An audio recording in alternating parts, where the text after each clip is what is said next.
সারা দেশের বিভিন্ন সংবাদ মাধ্যম এবং ব্যক্তিদের অভিজ্ঞতা আমাদের কাছে আসে। তারা বলেন যে কোনো একটা জায়গায় আগে চাঁদাবাজি হতো। আগে যদি রহিম করে থাকেন, এখন সেখানে গিয়ে করিম চাঁদাবাজি করছেন।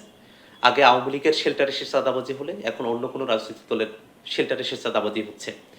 এই চাঁদাবাজি মুক্ত একটা দেশ বাংলাদেশের মানুষ দেখতে চায়। তো চাঁদাবাজিতে যারা জড়িত আছেন, সে রাজনৈতিক দলগুলো যদি মনে করেন যে তারা চাঁদাবাজি করে বাংলাদেশের ক্ষমতায় তারা আসবেন বা ক্ষমতায় তারা টিকে থাকতে পারবেন, এটা একটা ভুল ধারণা। বাংলাদেশের মানুষ তাদেরকে প্রত্যাখ্যান করবে।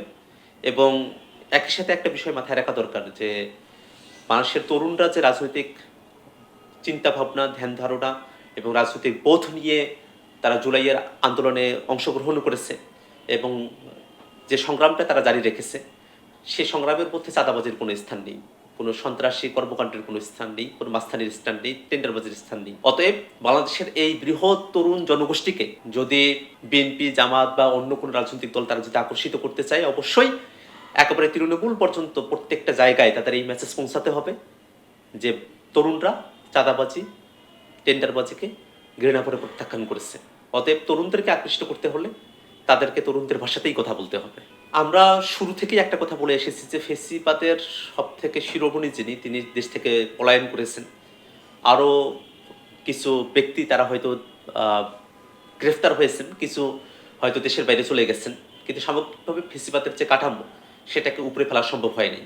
অতএব এই ফেসিবাদী কাঠামোর ভিতর দিয়ে ফেসিবাদের দোসররা সরকারের ঘনিষ্ঠ হবার চেষ্টা করবে, অথবা ভিতর থেকে সরকারকে অস্থিতিশীল করবার চেষ্টা করবে, এরকম ধরনের ঘটনা ঘটতেই পারে। সে জায়গায় সরকারের যে গোয়েন্দা বাহিনী আছে তাদেরকে সতর্ক থাকতে হবে এবং সরকার যারা পরিচালনা করছেন অন্তর্বর্তীকালীন এই সময়টাতে তাদেরকেও সচেতন থাকতে হবে নিজ নিজ জায়গা থেকে, যাতে কোনোভাবেই ফেসিবাদী কোনো শক্তির কেউ তাদের ঘনিষ্ঠ হতে না পারেন এবং দেশকে আবার কোনো অস্থিতিশীল অবস্থার দিকে ঠেলে দেওয়া সম্ভব না হয়। বাংলাদেশের মানুষ ফেসিবাদের অ্যাগনিস্টে একখানে হয়েছিল।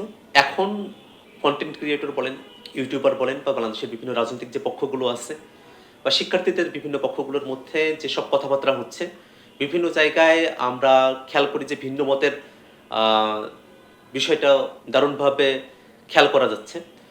তো এই বিষয়টাতে আমি মনে করি যে একটা গণতান্ত্রিক সমাজে নানাজনের নানা ধরনের বক্তব্য থাকতেই পারে, কিন্তু আমরা যেন ফেসিবাদের বিরুদ্ধে আমাদের সর্বশক্তি নিয়োগ করতে পারি এবং ফেসিবাদ যাতে ফিরে আসতে না পারে সে ব্যাপারে যাতে ঐক্যবদ্ধ থাকতে পারি, এই বিষয়টা বিভিন্ন জনের বক্তব্যের মধ্যে আছে কিনা সেটাই সব থেকে গুরুতর বিষয়। আমি মনে করি যে যতজন যত কথাই বলুন না কেন, সবাই ফেসিবাদের বিরুদ্ধে ঐক্যবদ্ধ আছেন, এটাই আমাদের সব থেকে বড় শক্তির বিষয়।